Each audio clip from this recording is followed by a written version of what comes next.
আসসালামু আলাইকুম। আমি সানজিদা সরওয়ার উর্মি সরকারি হোমিওপ্যাথিক মেডিকেল কলেজ অ্যান্ড হসপিটালে ইন্টার্ন ডক্টর হিসেবে আছি।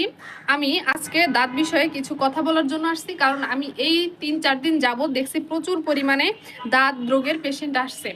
আর এই দাঁত রোগের পেশেন্টদের হিস্ট্রি অ্যানালাইসিস করে আমি দেখলাম তাদের বসবাসটা হচ্ছে বেশিরভাগ স্যাঁতসেঁতে পরিবেশে এবং ভৌগোলিক অবস্থাটা খুবই নোংরা, যেমন প্রচুর পরিমাণে গাড়ির কালো ধোয়া বা যেখানে হচ্ছে ময়লা ভাগাড় অর্থাৎ ময়লা ফেলা হয় ঢাকার যে ধামালকোট, ভাসানটেক, তারপর হচ্ছে দেওয়ানপাড়া এবং হচ্ছে ভাসানটেকের বেনারসি পল্লী, এই এরিয়াগুলোতে ময়লাগুলো নিয়ে সেখানে ফেলা হয়। এবং তা শুধু তাই নয়, এখানে মানে সব রকমের গাড়ি পার্কিং করা হয়, বিশেষ করে বাস।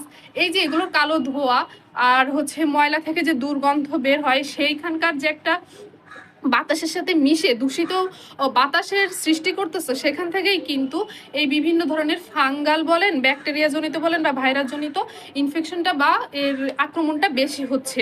সুতরাং দূষিত বায়ুর কারণেও কিন্তু আমাদের এই চর্মরোগগুলো দেখা দিচ্ছে। এবং এইসব যে বাচ্চা যে পেশেন্ট আসছে, আমি যেহেতু চাইল্ড ওয়ার্ডে আসছি, চাইল্ড ওয়ার্ডে দেখছি যে যেসব বাচ্চারা আসছে তারা বেশিরভাগই আপনার স্কিন ডিজিজ হাতে, পায়ে এবং মাথায় দেখা দিচ্ছে, আর বেশি দেখা দিচ্ছে পেটে।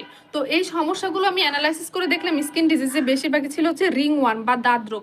এই দাঁত রোগের কারণ তাহলে এতক্ষণ নিশ্চয়ই বুঝতে পেরেছেন যে স্যাঁতসেঁতে পরিবেশে বসবাস করা বা যেখানে আলো বাতাস একবারেই নাই, অন্ধকারচ্ছন্ন বা দূষিত পরিবেশ, যেরকম ময়লা দুর্গন্ধ বের হয়, এমন পরিবেশ যুক্ত স্থানে বসবাস করলে এই স্কিন ডিজিজটা অনেক বেশি হয়। এটা আসলে অনেক ফাঙ্গাল ইনফেকশন। তো এটা থেকে মুক্তি পেতে আপনি কি কি করবেন?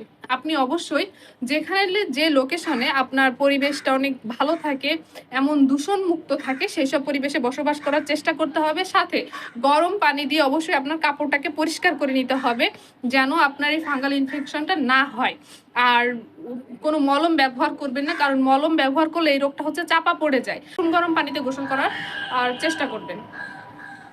আমাদের হোমিওপ্যাথিতে অনেক মেডিসিন আছে, tellurium, sulphur, medorrhinum, arsenic album, graphites. আমরা আসলে সিমটোমেটিক বেস করে এই মেডিসিনগুলো দিয়ে থাকি। ধন্যবাদ সবাইকে।